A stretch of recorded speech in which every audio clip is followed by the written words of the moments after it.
Marc Raimondi for ESPN, back with you today, joined by legendary pro wrestler, WWE star, former Olympic gold medalist with a broken freaking neck, Kurt Angle. It's an honor, Kurt, to chat with you. You have a documentary coming out September 2nd on Peacock about, the life and times of Kurt Angle in the pro wrestling business.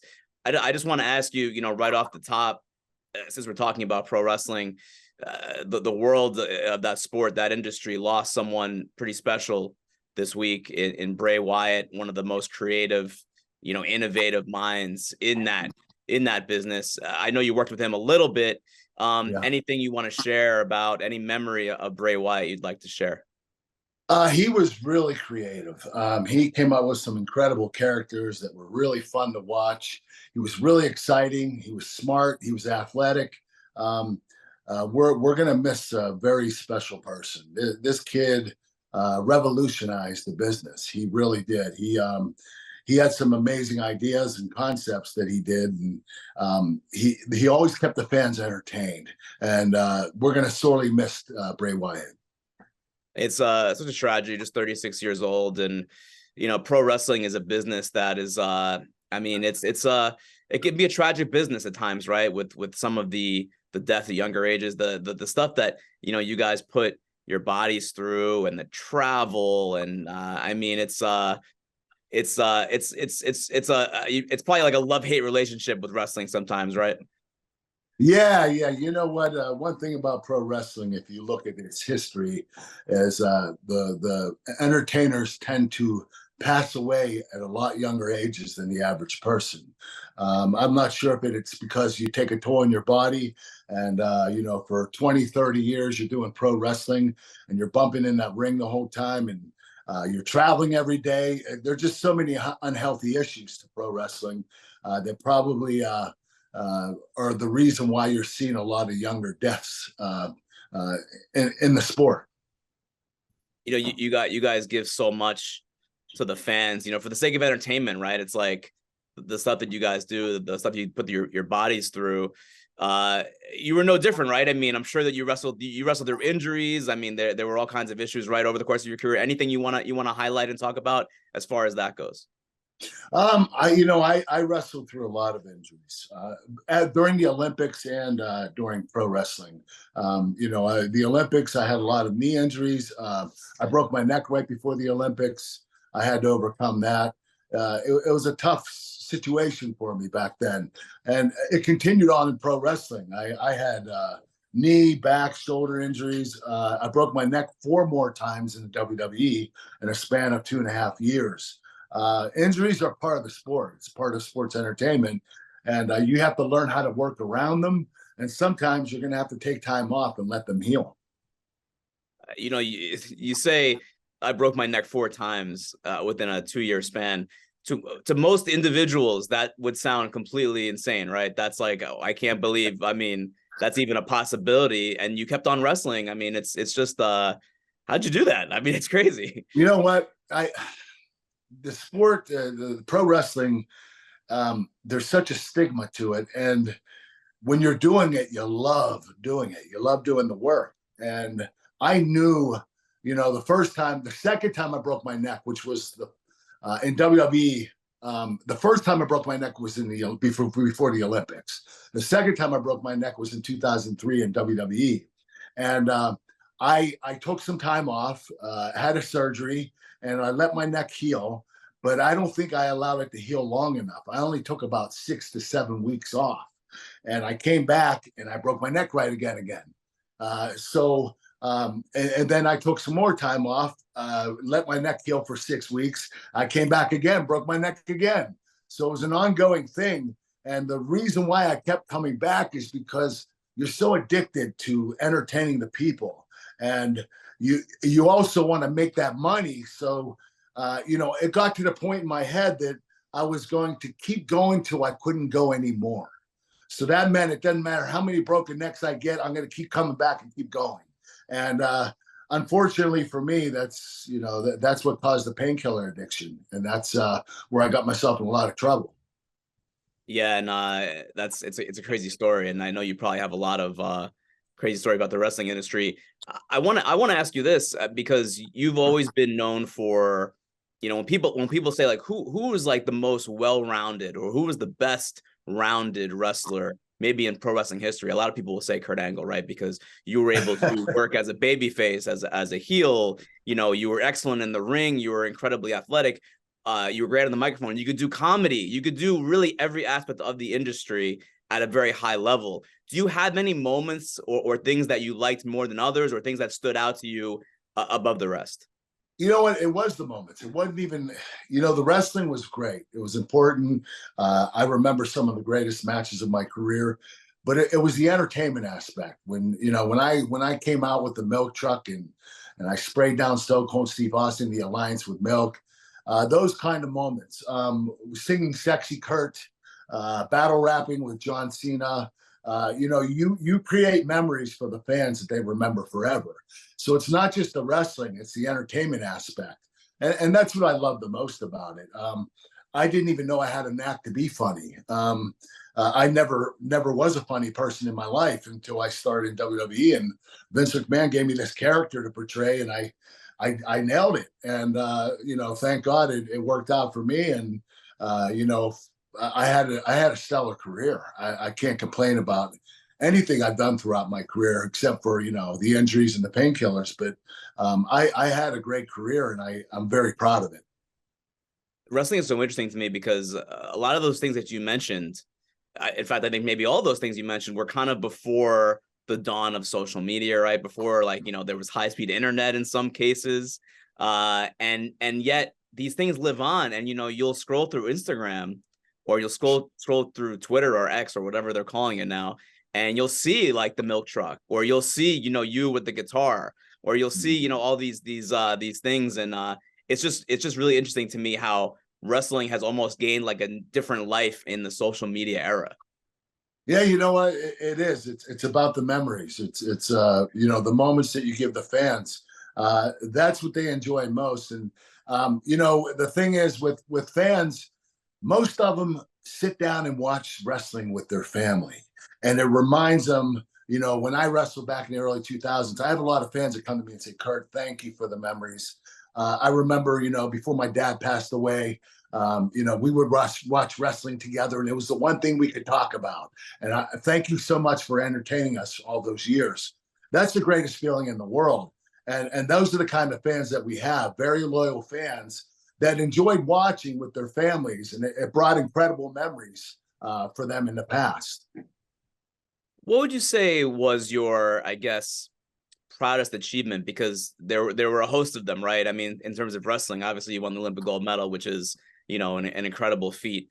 But was it championships in WWE? Was it, your run with TNA, where you were one of the faces, if not the face, of that company for a pretty long amount of time? What was like the number one thing for you? My proudest moment was winning the Olympic gold medal. There's nothing that compares to that. That was the real deal. That was me dreaming about that since I was a child. I also am really proud of winning the World Championships in 1995, right before the Olympics. But as far as pro wrestling, there are a lot of things that I could tell you that I was really proud of. But the most proud was being able to be the most consistent wrestler. I was able to have the best matches consistently all the time. The only other person I could think of that had matches as consistent as I did was Shawn Michaels. And so I feel very proud that I am considered one of the greatest of all time. And, that makes me feel really good, because I never planned to be a pro wrestler when I was a kid. I just wanted to win an Olympic gold medal. And when that was up, I didn't know what to do. And I thought, well, what's next? And WWE came to me, and the rest is history. So, I'm grateful to the WWE for giving me an extended career and being able to be utilized the way they utilized me. I mean, I came in and they immediately, brought me from opening card to main event very quickly. And so they gave me the opportunity, and I took advantage of it. I'm glad you mentioned that, because the main thing that I cover for ESPN is the UFC. I cover MMA, and you broke into WWE kind of before the big boom of the UFC. Have you? I mean, I know that there was talks at some point about you maybe going into the octagon and doing something, in fighting. How close was that? Do you have any regrets about not doing it? Any thoughts on that? You know what? I got offered 3 different times. And listen, Dana White, great individual. I absolutely love the guy. He gave me opportunities. I passed them up, unfortunately. But the first time was when, right after the Olympics in 1996. Dana White wasn't involved with the UFC back then. They came to me and they gave me their best contract. And it wasn't a very good contract. It was 10 fights for $150,000. That's $15,000 a fight. And that was the highest they were giving to their fighters. And I was like, yeah, you know what? That doesn't sound right. I love fighting, but I don't love it that much to get my butt kicked for 15 grand. So I decided to go to the WWE. And when I got there, I had so much success early on. And then UFC started becoming mainstream in the early 2000s. And this is when I was having a stellar career in WWE, winning world championships, beating The Rock for the world championship, beating Stone Cold for the world championship. And I thought, man, I would love to fight, but I already have this great career going on right now. I think I'm okay. And I decided not to do it. And then in 2006, when I left the WWE, my manager contacted Dana White. I was curious of whether I could fight. And Dana flew me out there and he put me up in a really nice suite in a hotel. A penthouse suite. It was beautiful. And he offered me a deal. And I considered it and I ended up turning it down. And then 4 years later, when my contract was up with TNA, and the reason why I turned it down in 2006 was because I just signed a contract with TNA, and Dana White would not let me wrestle and fight at the same time. And I didn't want to go back to TNA and say, listen, that contract I just signed is null and void. So I didn't want to do that, and I wanted to respect their wishes and continue on with TNA. So Dana told me, you know what, when you're done wrestling, come back to me. And I did. When I thought I was going to be done wrestling in 2010, I went back to Dana. And Dana came up with an idea. He wanted me to be on Real Fighter with Kimbo Slice. And Ultimate Fighter. Ultimate Fighter, yeah. Mm-hmm. I considered it, and I said, well, Dana, you don't pay those guys to be on TV. And he said, I know, but you know what? I'll give you $500,000 to be on the show.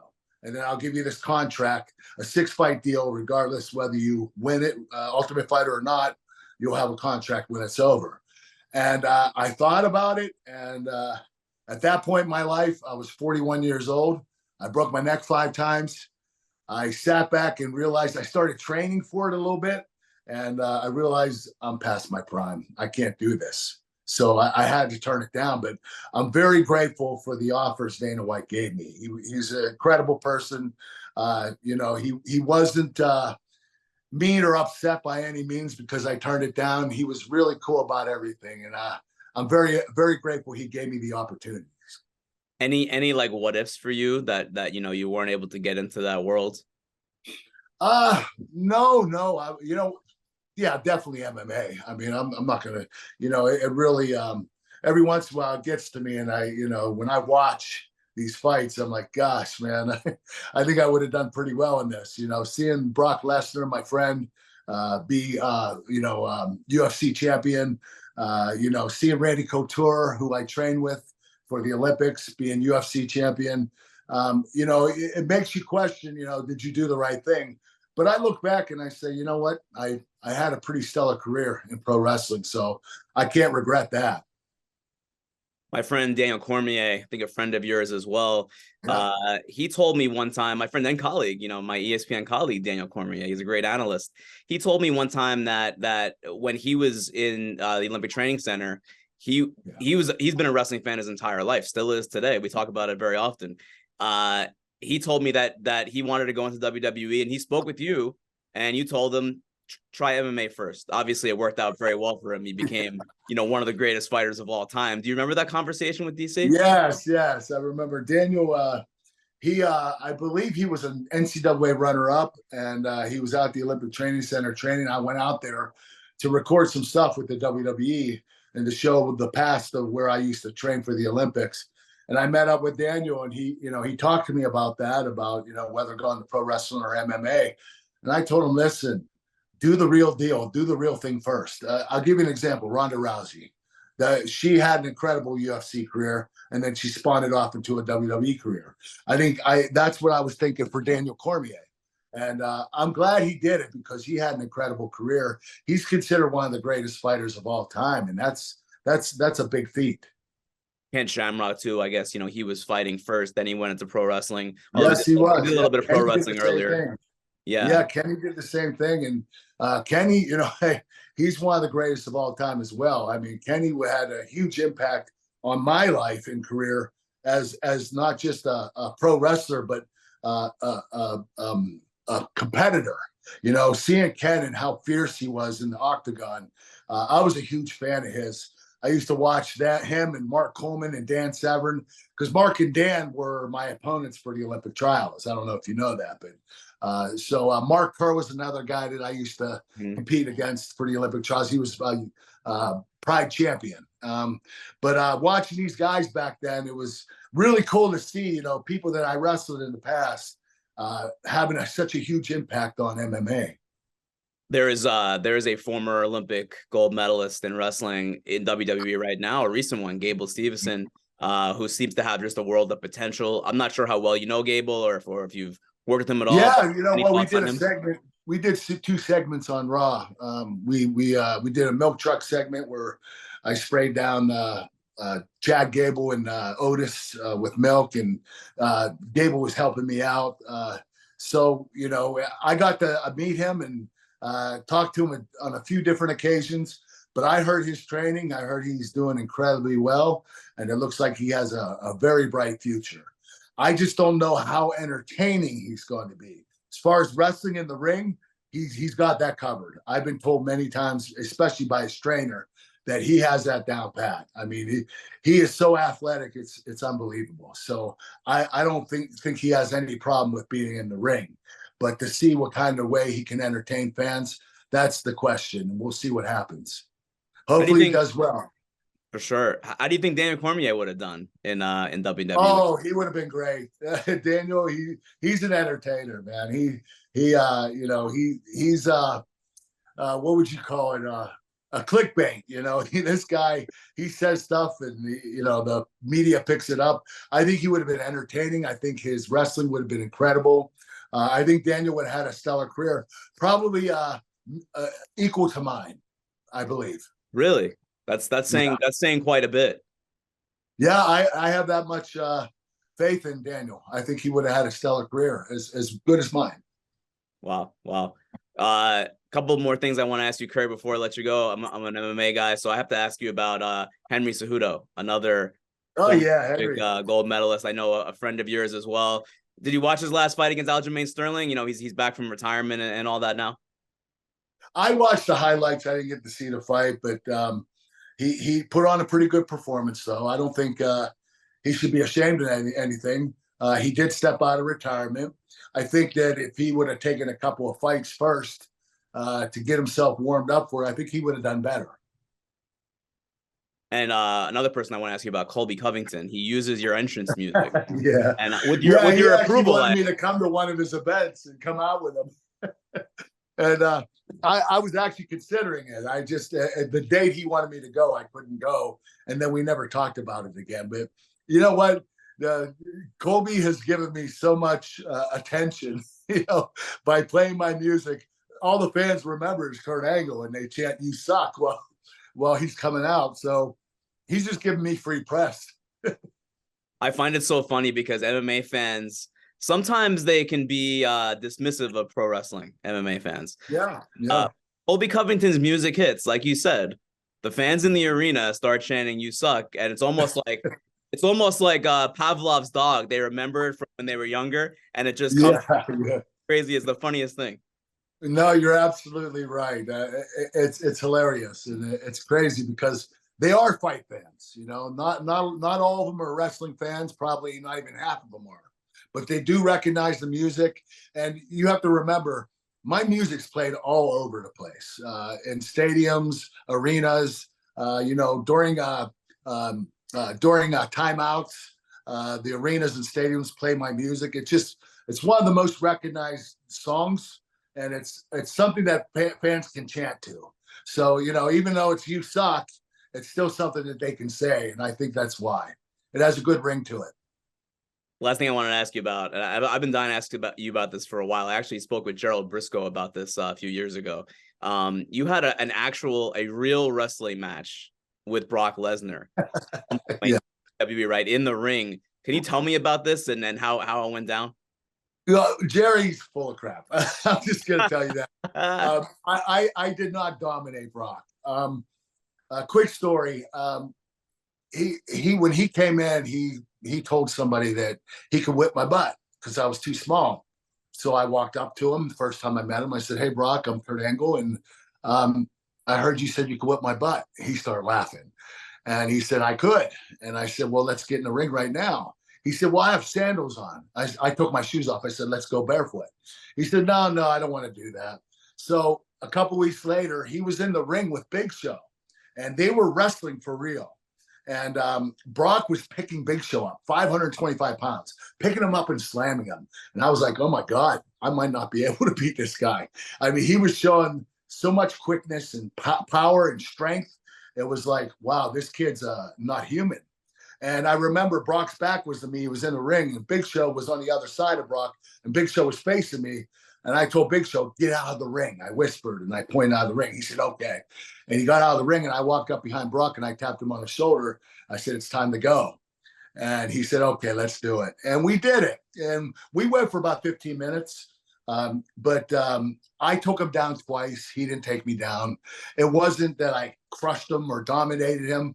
I beat him, but it wasn't like a runaway match. It was pretty close. I was just proud that I was able to, go get in that ring with a 310 pounder when I weighed 215, and I was able to hold my ground with him. I'm not sure if I've ever seen a better athlete at that size than Brock Lesnar. Like in any No, I tell people that all the time, that you can't think of anybody that has that kind of quickness, power, stamina, strength. He is explosive, and he's just a freak of nature. And I don't think people really understand. I mean, put it this way. He didn't have to train much to be the UFC champion. I mean, he started training. He trained for a little bit, but it wasn't like years of training. He trained for, 6-7 months, and he went out there and he became UFC champion. You don't do that unless you're some kind of incredible athlete, because their experience is the key to MMA. You want to have a lot of experience, and the more experience you have, the better you get. And Brock didn't have any experience when he became UFC champion. The reason why he did is because he's so athletic and he's a freak of nature. Absolutely. Just to put a bow on this again, Peacock documentary on Kurt Angle coming out on September 2nd. Kurt, if there's one thing that if I asked you, what would you like to be remembered for the most as a pro wrestler or as an athlete in general, what would that one thing be? Well, mostly the Olympic gold medal. I want people to remember me synonymous with the Olympic gold medal, but I also want people to remember me as an incredible entertainer. I had the time of my life in the WWE and in TNA, and I did the best I could for the fans. And I'm so grateful for the fan support.